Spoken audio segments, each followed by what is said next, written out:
Hi, I'm Kadeja. And I'm Taylor. And this is the Degrassi Authority.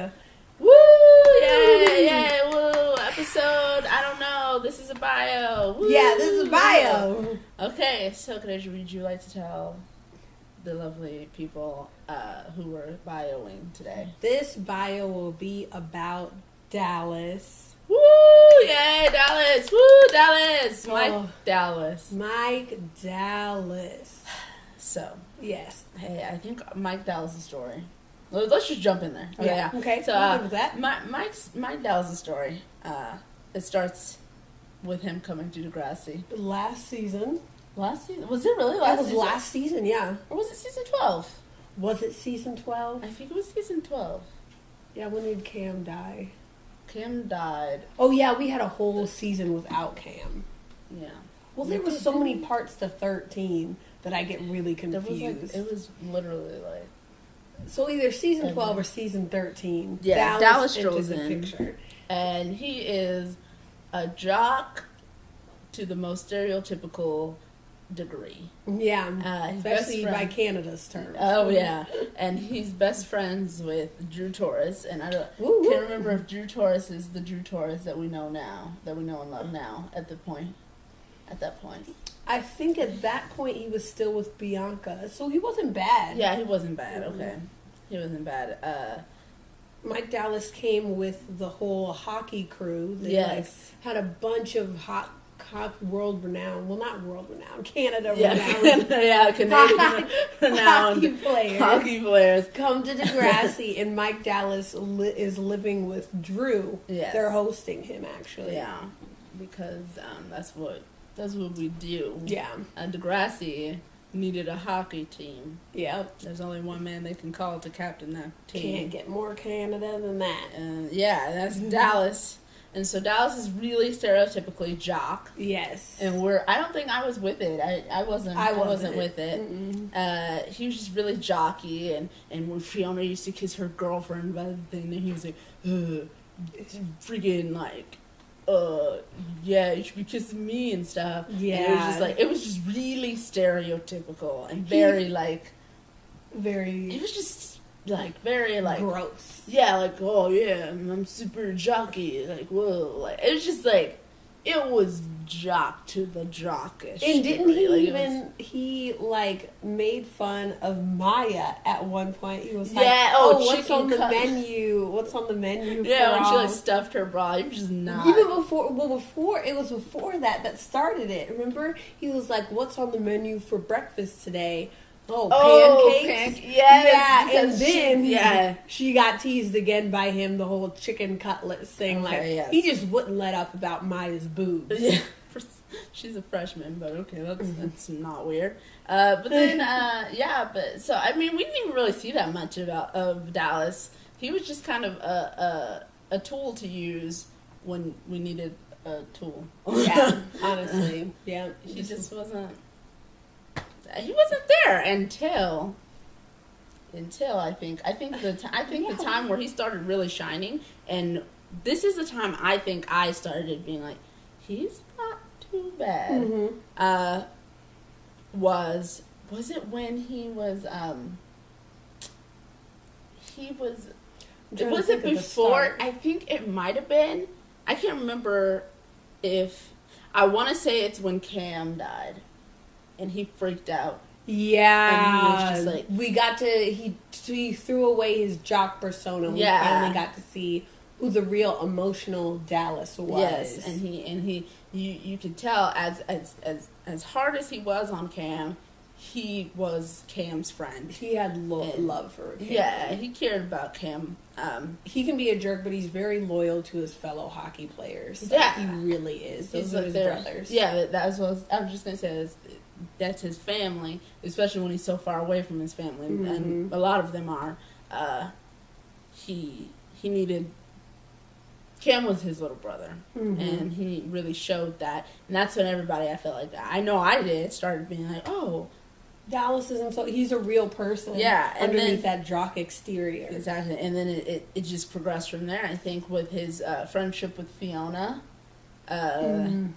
and he went from being all like, oh yeah, you should be kissing me, you're too hot to be gay, to I don't even care, you're a cool person, you're not just a hot girl, like you're my just friend, a chill person, yeah, and then his true colors really showed with the whole Allie thing. Yeah, Allie, of course. He finally stopped being the womanizer thing. Like at first he was kind of like, oh, Ellie, baby, you want to do this? But then it lasted a very long time, his interest in Allie, and we picked up on, man, he's got genuine feelings for Allie. He's into her. And he didn't give up on them either. And he was there for her at the end of the whole Leo thing. Yeah. And he was a big man about it, too. Yeah, he did it a very, like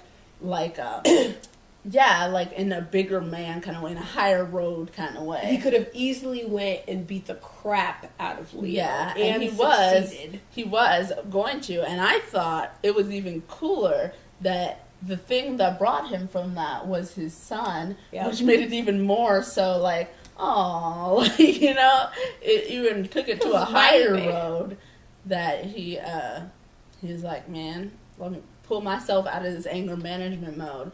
Let me call my kid. I need to talk to him.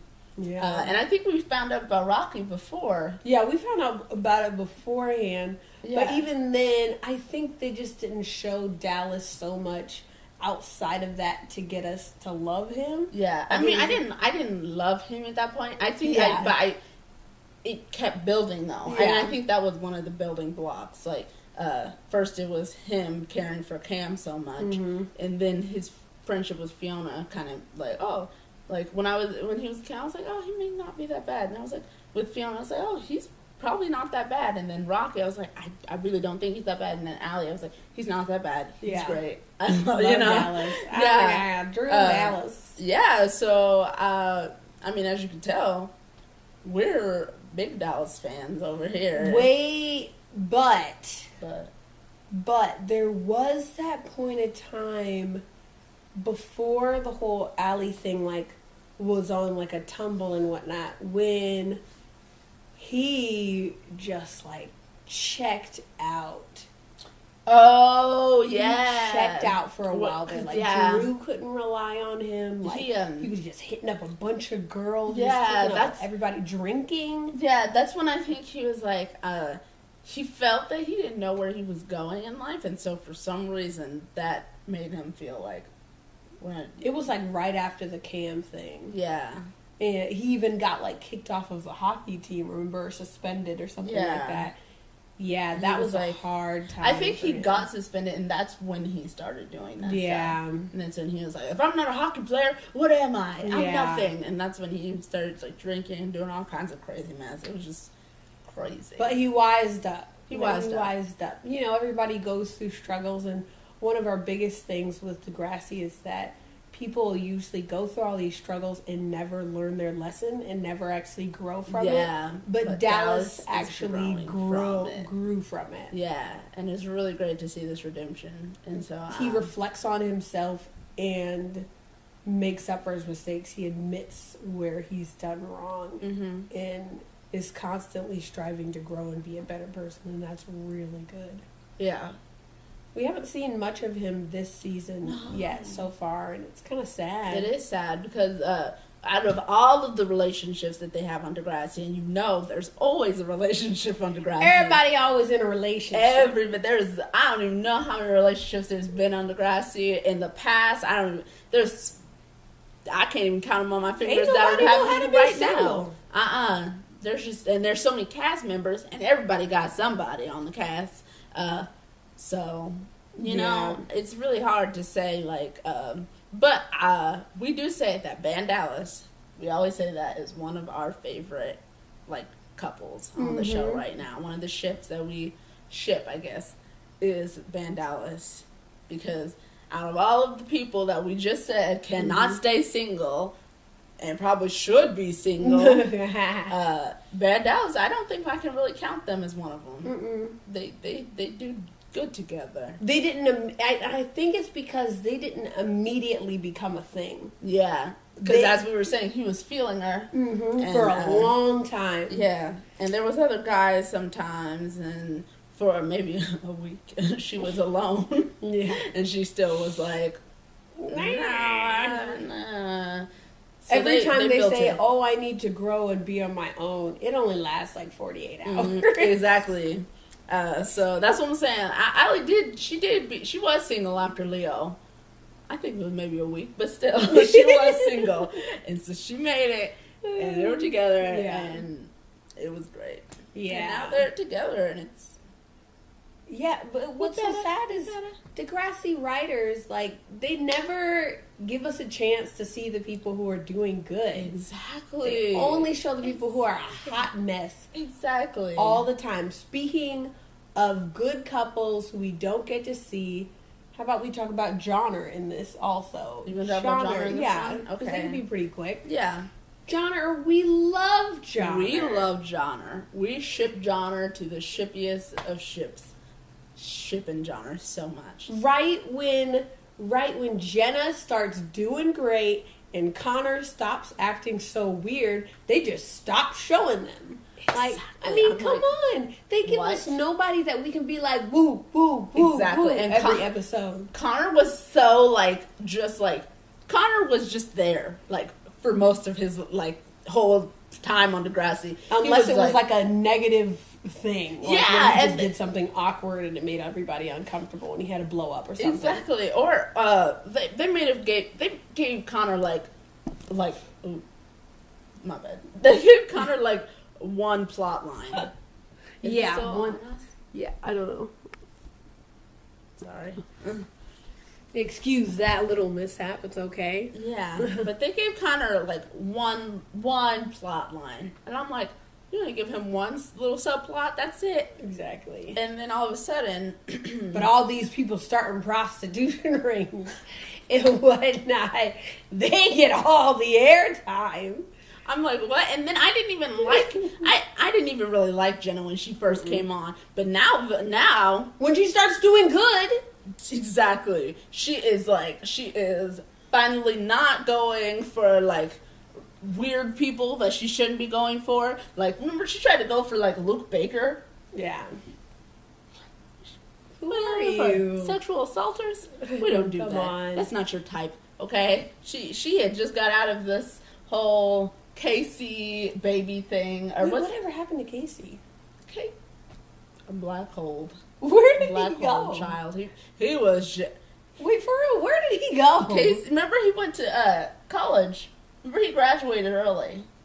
I think that's what he did. How the heck did he graduate early? He was in the Accelerated Learners program too, remember? Maybe he started off there, but I didn't see him actually succeeding through it. I don't know. Yeah, that's another thing. Okay, we didn't plan to talk about KC. This bio is going to be Dallas, Mike Dallas bio featuring Jonner featuring Casey. Let's just address Casey real quick. Let's just address how when he first came and he was all that skater boy, and Claire was like, ooh, and he was in the Accelerated Learners program, and you're like, okay. I mean, I'm not saying that people who are skater boys and stuff can't be smart too. Yeah. But I literally saw him do nothing that warranted exceptionalism all the times that I've known him. I just haven't. Whereas Allie's sitting there curing cancer. But no, this is the worst thing though. I feel like the worst thing is Casey was in the Accelerated Learners program, and then when he started cheating on Claire with Jenna, that's when he just wasn't an accelerated learner. He all of a sudden wasn't smart anymore. When was he ever in class? He was like, oh, this big basketball dude at one point, and then all of a sudden, when all of this stuff stops happening, and he he finally accepts, because remember Jenna gave their baby away for adoption, and then he finally accepted it and was like, I have to move on with my life. And his mom was back in his life, and she wasn't like a drug dealer anymore, or alcoholic or whatever, a drug addict or alcoholic, whatever she was. She wasn't doing that anymore, and everything was going great in his life. And then he was the Quiz Bowl team leader, so I guess that now means he's smart again. Like, I never saw this kid study. I never saw him once open a book. I didn't. How do you excel when you're not studying? He was always, like, they never tried to paint him as, like, an accelerated learner. They painted him for literally 2 seasons, like the first season and the last season he was in. And then all the middle seasons, he was just a slacker. He was a basketball jock, and that's it. There was nothing else about him. Seriously, how did he not get held back? Imogen freaking got held back. How is he still in the running? Yeah, and then but no, it's just like, I just thought it was really funny that he, like, all of a sudden came back and was like, I'm the Quiz Bowl team leader. Like, I'm the smartest one in this. Like, who approached him and said, I think you are good enough to be the Quiz Bowl leader. I think you are excelling so far and so fast that you need to head this Quiz Bowl team. They're like, so we see that you're a junior now, and you should be the Quiz Bowl leader, because when you were a freshman, you were in accelerated learning. So all those 2 years ago, I don't know what happened sophomore year, but that doesn't matter. Let's look at this freshman accelerated learning class. And what's that even? I think that was one class, if I'm not mistaken. It was like a science class. But that wasn't even. They didn't even have AP classes. Thinking about it, none of them did. They were just in that. Sorry, no, I just thought that was stupid. They were all in that accelerated learners like science class, and then they just didn't do good in any other subject. Yeah, and speaking of like, we can't even just hate on Casey. Because none of these kids study. I know. This whole entire show I mean, Claire is centered around a school. And we barely see any of them engage in any sort of learning at all. Anytime people say, oh, let's get together and study, it's usually a guy and a girl and a girl, boy and a boy, and they end up making out. Yeah. They never actually study anything. Randomly, they'll come up with, oh, we've got this project due or stuff like that. But other than that, they barely even seem to be spending time in class. They're always talking and yabbering and stuff. Is that in class? Freaking all. The only time I see teachers is when the teacher's standing there, oh, do you want to share something with the class? Because they're talking. Or the teacher's oh, I noticed you haven't been in class. Yeah, but according to the show, neither has anybody else at this whole school. Yeah, nobody goes to class. Seriously, 90% of the time that I see them, they are outside of class. And I'm like, when do you guys ever actually learn? Like, friggin' the whole Imogen thing. It was the first time that I actually was like, that actually makes sense. Her being held back. Because I never saw her study, just like I never saw anybody study. But what's so weird about the Imogen thing is I'm pretty sure at some point during the year, she knew that she was headed down the fast track of not graduating. They don't just let you slide the entire year. Like, not about to graduate. You get like a warning every quarter, I thought. Yeah. I thought they say, oh, you need all these classes, but you need to do these classes, you need to get these credits if you want to pass and stuff like that. Pretty sure that's what's happening with past people. But she legitimately seemed to have no idea whether she was about to pass and graduate or not. Before she opened it, she was like, I don't know what to expect on this. Come on. When you graduate, you know what's about to happen. You don't even need to look at the report card to know if you're graduating or not. The teachers tell you beforehand. Not untrue. But, you're right. I just thought it was, but yeah, so I guess we're talking about Casey. yeah. But I was just saying, after Casey moved, and Jenna finally Jonner. Jenna was doing right and stuff, and then she, for some reason, tried to get with Luke Baker, which was dumb. They bring in Connor, and everyone, I know, as soon as they, they even brought up Connor and Jenna being a thing, everybody was like, what? That doesn't even make sense. Like, that sounds dumb. Opposites attract. Yeah, but it's honestly probably the best, most stable relationship on the show right now. It really is. And it didn't make sense. And nobody shifted it when it started. But all of these relationships where everybody's like, oh my gosh, I want them to be together, are just hot messes. And they're better off not together. Yeah, I feel like they're one of the only couples that I've actually seen even go on a date. Yeah. Actually really seem to be an actual couple. Not just we like each other so we're going out. They seem to be finding commonalities and combining as a couple. Like that whole space thing when she was like, wow, this is actually really cool. The rest of them, they're just head over heels for each other for goodness knows what reason. This is a pure, and that their relationships are like purely sexual. Like they're they're just making out, and like that means that they're together. Yeah, when they drop things like, oh yeah, we were up on the phone with each other all night. I'm thinking, what were you guys talking about? I never thought you talk about anything. What? It's really dumb. Like, yeah, like I feel like Jonner is the one like I've seen like talk about their problems and stuff. Like they're the only ones that talk to each other, basically. Like, I mean, Connor doesn't even barely like making out. Like, for real. Like, he's scared by the idea of sex with her. Yeah, he's like, wow, like, I don't want to do all that. But like, so what? I mean, what else are you gonna do but enjoy each other's company? And they enjoy each other's company. I don't know. Yeah, they're the only actual couple. I mean, that seems for a long while. Yeah, Mike and Allie, they talk a little bit. Yeah, that the only time I see them talk is because they weren't actually a couple. Yeah, but I love them, but I haven't seen actual couple things through them. But I mean, I can't say that much because they haven't been a couple. Yeah, they haven't shown them be a couple too much. Yeah. I saw them like walk into class with Claire and Drew one time. They seemed a little lovey, but that was it. that was the last time I saw them be a couple.